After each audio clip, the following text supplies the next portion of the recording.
সুগন্ধ ছড়ায়, কিন্তু মেষ্টের মতো নয়। কত পাখি তো আকাশে ওড়ে, কিন্তু বাজ পাখির মতো নয়। আমি হলক করে বলতে পারি, বাংলার জমিনে যত সংগঠন রয়েছে এখন পর্যন্ত বাংলাদেশ ছাত্র হিজবুল্লাহর মতো সংগঠন বাংলার জমিনে তৈরি হয় নাই। ভারত উপমহাদেশের অন্যতম আধ্যাত্মিক মার্কাজ সারসিনা দরবার শরীফ থেকে পরিচালিত অরাজনৈতিক আল্লাহ দিনী সংগঠন বাংলাদেশ ছাত্র হিজবুল্লাহ পটুয়াখালী জেলার অন্যতম একটি উপজেলা রাঙ্গামাটি উপজেলা শাখার উদ্যোগে আজকে কর্মী সমাবেশে আমাদের মাঝে উপস্থিত রয়েছেন লাখো ছাত্র জনতার হৃদয়ের স্পন্দন, আল মাহাদি কাফেলার অগ্রসেনানী, ছাত্র গড়ার কারিগর, কেন্দ্রীয় সিপাহ সালার হযরত মাওলানা মুফতি মোহাম্মদ আবুল আক্কাস সাহেব মাদ্দাজিল্লাহ আলী, কেন্দ্রীয় সভাপতি বাংলাদেশ ছাত্র হিজবুল্লাহ সারসিনা দরবার শরীফ। আরো আমাদের মাঝে উপস্থিত রয়েছেন যে মানুষটার অক্লান্ত পরিশ্রমে পটুয়াখালী জেলার স্কুল কলেজ মাদ্রাসায় সকল স্থানে ছাত্র হিজবুল্লাহর পতাকা উদ্ধৃত হয়েছে। আমাদের সকলের প্রিয় মানুষ, পটুয়াখালী জেলা ছাত্র হিজবুল্লাহর সংগ্রামী সভাপতি হযরত মাওলানা মোহাম্মদ জহিরুল ইসলাম সাহেব। আরো উপস্থিত রয়েছেন অত্র অনুষ্ঠানের সম্মানিত সভাপতি এবং সঞ্চালক। আরো উপস্থিত রয়েছেন শৈশবের লালিত স্বপ্ন আমার যৌবনের উদ্দীপ্ত চেতনা প্রাণের সংগঠন আমার বাংলাদেশ ছাত্র হিজবুল্লাহর সর্বস্তরের নেতৃবৃন্দ। সকলেই আমার আন্তরিক সালাম গ্রহণ করুন। আসসালামু আলাইকুম ওয়া রাহমাতুল্লাহি ওয়া বারাকাতুহু।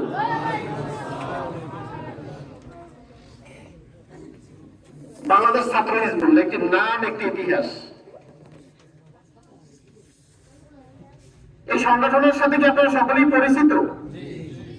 সারসিনা দরবারে গেলেই বাংলাদেশ ছাত্র হিজবুল্লাহর বিভিন্ন ফেস্টন, বিভিন্ন ব্যানার আপনারা দেখতে পান। আপনার সন্তান ছাত্র হিজবুল্লাহ থাকলে ছাত্র হিজবুল্লাহর নামটা শুনলে পড়াটা ভরে যায় না যে আমার ছেলেটা তো এই সংগঠনে আছে। আসলে আমাদের উচিত যে আমি সারসিনা দরবারে 30 বছর 40 বছর দায়িত্ব পালন করে গেছি, মুষ্টি চাউল উঠিয়ে গেছি, কিন্তু আমার সন্তানকে আমি ছাত্র হিজবুল্লাহ সারসিনা দরবারকে চিনতে পারি নাই। এটা অনেকটা কষ্ট লাগে না? তাহলে এই সংগঠনে, এই সিলসিলায় আপনার সন্তানদেরকে পরিচিত করাই দেওয়া উচিত না? আমি সংগঠন করি, ছাত্র হিজবুল্লাহ আসলে দেখেন আমার সন্তান নাই, আমার ভাই নাই, এটা কষ্ট লাগে না? লাগারই কথা। দেখেন আমির হিজবুল্লাহ ছাত্র হিজবুল্লাহ আমাদেরকে সুন্দর একটি বই উপহার দিয়েছেন, যেটা ছাত্র হিজবুল্লাহর কেন্দ্রীয় প্রকাশনা থেকে আমরা পেয়েছি, ছাত্র হিজবুল্লাহর সমর্থক সদস্য ফোরাম। কিন্তু এই যে একটা সুযোগ চলে এসেছে আমার ছেলেকে, আমার ভাইকে ছাত্র হিজবুল্লাহর সমর্থক, ছাত্র হিজবুল্লাহকে পছন্দ করে, এটাও কি বলতে পারবেন আমরা? আপনারা কে কে রাজি আছেন বলেন? ছাত্র হিজবুল্লাহ সমর্থক সদস্য পূরণ করাবেন আপনার সন্তান, কে কে রাজি আছেন? আলহামদুলিল্লাহ। আজকে আমাদের মাঝে কেন্দ্রীয় সিপাহ সালার কেন্দ্রীয় সংগ্রামী সভাপতি হুজুর উপস্থিত রয়েছেন। হুজুরের উপস্থিতিতে আমরা এখানে যারা ছাত্র হিজবুল্লাহ করি এবং যার ছেলে, যার ভাই এখন পর্যন্ত সমর্থক সদস্য পূরণ করেন নাই, আমরা ভাই কয়দিন দুনিয়ায় বেঁচে থাকবো? আমার ভাই পছন্দ করে সমর্থকের সদস্য পূরণ করেছিলাম। সংগঠন ভালো লাগতে পারে না? আমি সংগঠন করে গেলাম, আমার ছেলে কি সংগঠন করার অধিকার রাখে না?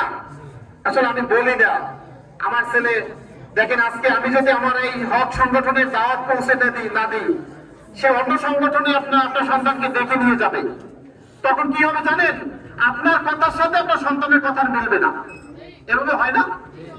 থাকবে সারসিনা দরবার আমরা মনে প্রাণে হক মানি না। আমার সন্তানকে এই দরবারের, এই সিলসিলার, এই সংগঠনের পরিচিত করাইয়া দেওয়ার দরকার আছে কিনা?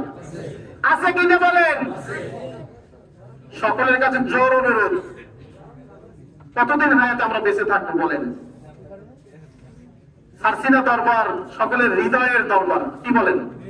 আসলে এই সংগঠনে দেখছেন আজ পর্যন্ত কোন ঢাকা শহর টায়ার জ্বালাইতে, কোন গাড়ি ভাঙচুর করতে, কোন হরতাল করতে? তাহলে এমন একটি সংগঠন করি, এই সংগঠনে একটি ছাত্র যদি চলে আসে সে তাহাজ্জুদ পূজারী হয়ে যায়, যে ছাত্র দাড়ি নেয় সে ছাত্র দাড়ি হয়ে যায়। এই সংগঠনকে আমরা পছন্দ করি না। আসলে দেখেন সারসিনা দরবারে আসলে অনেক বড় বড় ভবন আছে, আমরা কিন্তু তা দেখে সারসিনা করি না। সারসিনা দরবারে আমরা যাই আল্লাহকে পাওয়ার জন্য, নাকি? আমরা কি পীরকে পাওয়ার জন্য সারসিনা দরবারে যাই? আমরা আল্লাহকে পাওয়ার জন্য সারসিনা দরবারে যাই। আমার শায়েখ, আমার পীর সবসময় বলেন সারসিনা দরবার বাবা, পীরকে পাওয়ার জন্য সারসিনা দরবারকে এসো না, সারসিনা দরবারে এসো আল্লাহকে পাওয়ার জন্য, কি বলেন? এটা আমার পীর বলে না? আমরা আপনাদের কাছে এসেছি, আপনার সন্তান, আপনার ভাই, তারা যেন অবশ্যই ছাত্র হিজবুল্লাহর এই অরাজনৈতিক আল্লাহ দিনী সংগঠনে যেন যোগদান করে। তা না হলে দেখবেন এক সময় আপনার ছেলে আর আপনার নিয়ন্ত্রণে থাকবে না। দেখেন আজ কাকের বাসায় কিভাবে কুকিলের ডিম বাংলার জমিনে যত আলিয়া মাদ্রাসা আছে প্রতিষ্ঠা করেছে, কারণ আমরা প্রতিষ্ঠা করেছি। এখানে আপনারা কি সকলেই সারসিনা দরবারে গিয়েছেন? সকলেই কি সারসিনা দরবারে গিয়েছেন? এটা হাত জাগিয়ে দেখেন। নারায়ে তাকবীর, নারায়ে তাকবীর, সারসিনা দরবার শরীফ, বাংলাদেশ ছাত্র হিজবুল্লাহ, রাঙামাটি উপজেলা শাখা। আলহামদুলিল্লাহ, কত ফুলিত সুগন্ধ ছড়ায়, কিন্তু মেষ্টের মতো নয়। কত পাখি তো আকাশে ওড়ে, কিন্তু বাস পাখির মতো নয়। আমি হলফ করে বলতে পারি বাংলার জমিনে যত সংগঠন রয়েছে এখন পর্যন্ত বাংলাদেশ ছাত্র হিজবুল্লাহর মতো সংগঠন বাংলার জমিনে তৈরি হয় নাই। বাংলাদেশ ছাত্র হিজবুল্লাহ যার সন্তান এখনো পর্যন্ত ছাত্র হিজবুল্লাহ যোগদান করেন নাই, আপনাদের কাছে দুই হাত ধরে জোর অনুরোধ করতেছি, আপনারা ছাত্র হিজবুল্লাহ যোগদান করান। আমার ছেলে যদি কবরে দাঁড়িয়ে যদি আমার জন্য দোয়া করে, এর চাইতে পাওয়ার কিছু আছে? আমার ছেলে যদি আমার জানাজা পড়ে, এর চাইতে দোয়ার কিছু আছে? এমনটাই শিক্ষা দেয় ছাত্র-ছাত্রীগুলো। আমরা চাই না, আমরা চাই না। বাংলাদেশ ছাত্র হিজবুল্লাহ আপনাদের সন্তানকে অনুরোধ করতেছে যোগদান করাবেন। ছাত্র হিজবুল্লাহ সংগঠনে আপনার কাছ থেকে টাকা পয়সা চাই? এখানে বলছে যে অমুক জায়গায় হরতালে মিছিল করতে আপনার সন্তানকে দিবেন, বলছে? বলবে এইটা, বলবে যে অমুক জায়গায় আমির হিজবুল্লাহ প্রোগ্রাম আছে, আপনার সন্তান দিয়ে আমির হিজবুল্লাহকে দেখাই একটু দোয়া দেবেন, এটা বলে না? যে আপনার সন্তান আমির হিজবুল্লাহ অমুক দিন অমুক জায়গায় মাহফিলে আসবে, আপনার সন্তানকে একটু দিবেন, আপনার সন্তানকে আমির হিজবুল্লাহ দেখে একটু দোয়া করবে।